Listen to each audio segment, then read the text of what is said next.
اور پھر کہا جاتا ہے آپ پاکستان کو مدارستان بنانا چاہتے ہیں. بابا ہم نے تو آپ کو نہیں کہا کہ آپ کے ہاتھوں سے پاکستان مسائلستان بن گیا ہے. اگر ہم کوچے کوچے میں اپنے پیسوں سے چندوں سے مکتب کھولتے ہیں اور محلے کے بچوں کو الف بے پڑھاتے ہیں, نورانی قاعدہ پڑھاتے ہیں, ہمارا تو سوسائٹی پہ احسان ہے, ہم کام کر رہے ہیں. آپ کو ہمارا یہ کام کیوں برا لگ رہا ہے؟ ہم نے ملک کے خلاف کون سی بات کی ہے؟ لیکن مدارس کا وجود بر صغیر کے اندر, اس کا وجہ تو آپ بنے ہیں, ہم تو نہیں بنے. حضرت شیخ الہند تو چلے گئے علی گڑھ اور ان سے کہا نصاب ایک کرتے ہیں, پذیرائی نہیں ملی.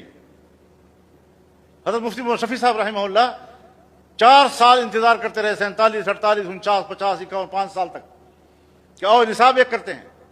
یہاں نہ ہندو ہے اور نہ انگریز, نہیں مانی گئی ان کی. جی تو ہماری بیوروکریسی, ہماری اسٹیبلشمنٹ اس تقسیم کی ذمہ دار ہے. آج وہ ہمیں ذمہ دار کیسے قرار دے رہے ہیں؟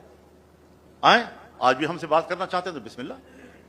ہم نے تو کبھی شدت اختیار نہیں کی, بات چیت سے معاملات کو طے کرتے ہیں. ہم بھی انگریزی علوم کے قائل ہیں. ہمارے بچوں نے آپ کے بورڈ میں امتحان دیے ہیں اور 3 سال تک مسلسل ٹاپ کرتے آ رہے ہیں. ہمارا ٹیلنٹ, اس کا تو آپ مقابلہ ہی نہیں کر سکتے. اور ایک بات میں نے کہی ہے, مجھے نہیں معلوم آپ اس کی تائید کریں گے یا نہیں کریں گے. میں نے کہا جس شعبے میں بھی جاؤ بین الاقوامی رینکنگ میں پاکستان پیچھے.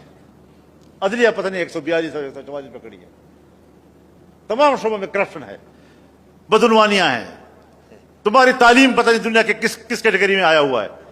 اگر تعلیم کے میدان میں ٹاپ پر ہے بین الاقوامی رینکنگ میں تو دینی مدارس کا علوم ہے.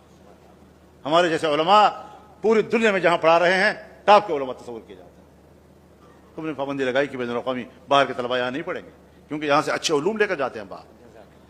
تو یہ ساری وہ چیزیں ہیں کہ جو ہمارے لیے باعث تشویش ہے. ریاست کو باعث تشویش نہیں ہونا چاہیے. وہ تشویش کا اظہار کرتے ہیں, ہم کہتے ہیں نہیں آپ کو کوئی تشویش نہیں ہے, آپ کے رویوں سے ہمیں تشویش ہے. آپ ہمارے تشویش کو دور کریں. مدارس تعلیم کے حوالے سے ایک مستقل سٹیک ہولڈر ہے.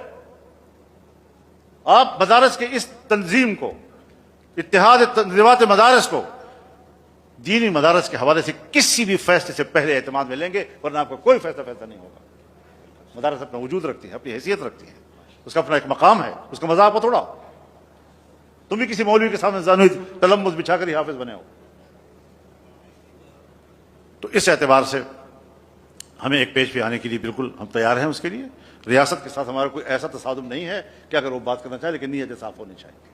نیت ٹھیک کرو, ہم بالکل بات کرنے کے لیے تیار. تو یہ کچھ ضروری گزارشات میرے ذہن میں تھیں, پتہ نہیں کیا